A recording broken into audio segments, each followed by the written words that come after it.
मिटाना चाहता हूँ इस दिल पे लिखे तेरे नाम का, मिटाना चाहता हूँ इस दिल पे लिखे तेरे नाम का, और एक नई जिंदगी बसाऊं, बट अभी डूबा हूँ तेरे ख्यालों में, कैसे किसी और का हो जाऊं। प्यारे बच्चे, आप सबको आज के क्लास में बहुत बहुत स्वागत है। और आज के क्लास में हम लोग क्रिस्टलाइन सॉलिड का प्रकार पढ़ेंगे। इंग्लिश में होगा टाइप ऑफ क्रिस्टलाइन सॉलिड होगी। देखेंगे कि क्रिस्टलाइन सॉलिड को कितने भागों में बांटा गया, उसके अवयवी कण के बीच लगने वाला आकर्षण बल के आधार पे।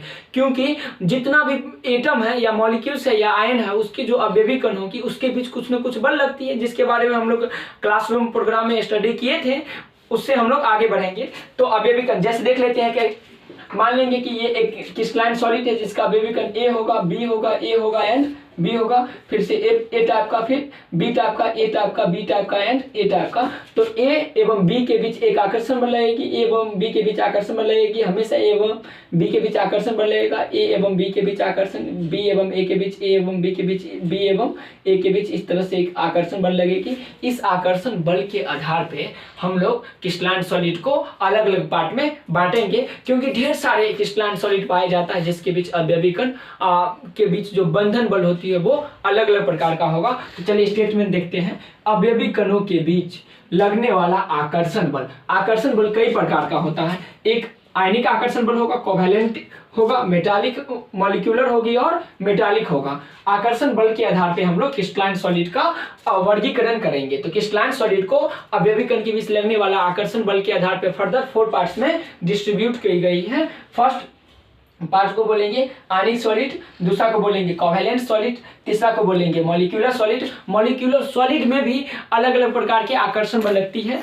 जैसे पोलर मॉलिक्यूलर सॉलिड। दो पोलर मॉलिक्यूल्स के बीच आपस में क्या लगती है, एक बॉन्ड लगती है और उससे एक सॉलिड का निर्माण होगा, जिसे हम लोग पोलर मॉलिक्यूलर सॉलिड बोलेंगे। एक होगा दूसरा होगा नॉन पोलर मॉलिक्यूलर सॉलिड, और तीसरा होगा हाइड्रोजन बॉन्डेड मॉलिक्यूलर सॉलिड, और अंतिम हम लोग पढ़ेंगे मेटालिक सॉलिड। तो चलिए एक बार हम लोग रिव्यू कर लेते हैं कि आयनिक सॉलिड क्या होगा। तो वैसा क्रिस्टलाइन सॉलिड जिसके अवयवी कणों के बीच आयनिक बॉन्ड लगेगा उसे हम लोग आयनिक सॉलिड बोलेंगे, या आयनिक आकर्षण बल लगेगा उसे हम लोग आयनिक सॉलिड बोलेंगे, जिसका एग्जांपल हम लोग आगे की वीडियो में डिटेल से स्टडी करेंगे। फिर कोवैलेंट सॉलिड, वैसा सॉलिड जिसके अवयवी कणों के बीच कोवैलेंट बॉन्ड से बंधी हो, या जिसका अवयवी कण कोवैलेंट बॉन्ड से बंधी हो, और इस प्रकार के जितने भी क्रिस्टलाइन सॉलिड होगा सारे के सारे सॉलिड को हम लोग कोवैलेंट सॉलिड बोलेंगे। अब हम लोग जानेंगे कि मॉलिक्यूलर सॉलिड, वैसा सॉलिड जिसका अवयवी कण मॉलिक्यूल्स हो और दो या दो से अधिक मॉलिक्यूल्स के बीच एक आकर्षण बल लगती है,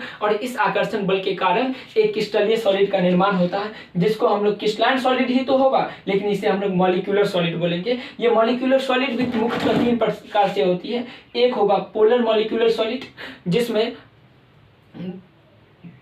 ध्रुव वाले यौगिक आपस में क्या करेगा, या मॉलिक्यूल्स आपस में भाग लेकर और एक कंपाउंड का निर्माण करेगा या एक सॉलिड का निर्माण करेगा, जिसे हम लोग पोलर मॉलिक्यूलर सॉलिड बोलेंगे। उसके बाद नॉन पोलर मॉलिक्यूलर सॉलिड, वैसा मॉलिक्यूलर सॉलिड जो दो नॉन पोलर मॉलिक्यूल्स के बीच लगती है, तो एक बॉन्ड बनेगी और उस बॉन्ड को हम लोग नॉन पोलर बॉन्ड कहेंगे। साथ ही साथ उससे जो एक सॉलिड का निर्माण होगा जिसे हम लोग नॉन पोलर मॉलिक्यूलर सॉलिड बोलेंगे।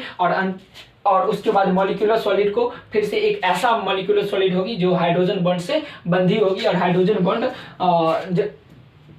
को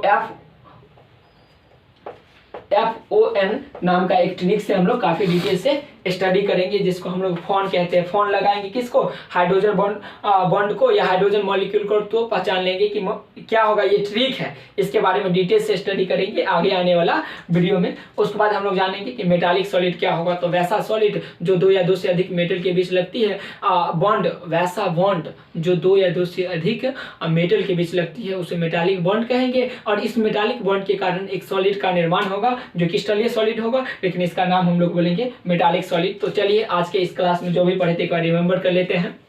क्रिस्टलीय सॉलिड को अवयवी कणों के बीच लगने वाला आकर्षण बल के आधार पे 4 भाग में बांटा गया था। पहला भाग को बोले थे आयनिक सॉलिड, दूसरा को कोवैलेंट सॉलिड, तीसरा को मॉलिक्यूलर सॉलिड और चौथा को मेटालिक सॉलिड बोलेंगे। फिर से मॉलिक्यूलर सॉलिड को 3 भागों में बांटा गया है, एक पोलर मॉलिक्यूलर सॉलिड, दूसरा नॉन पोलर मॉलिक्यूलर सॉलिड और तीसरा होगा हाइड्रोजन बॉन्डेड मॉलिक्यूलर सॉलिड। आगे आने वाले लेक्चर में हम इस सब पॉइंट को डिटेल से स्टडी करेंगे। Thank you so much for watching this video.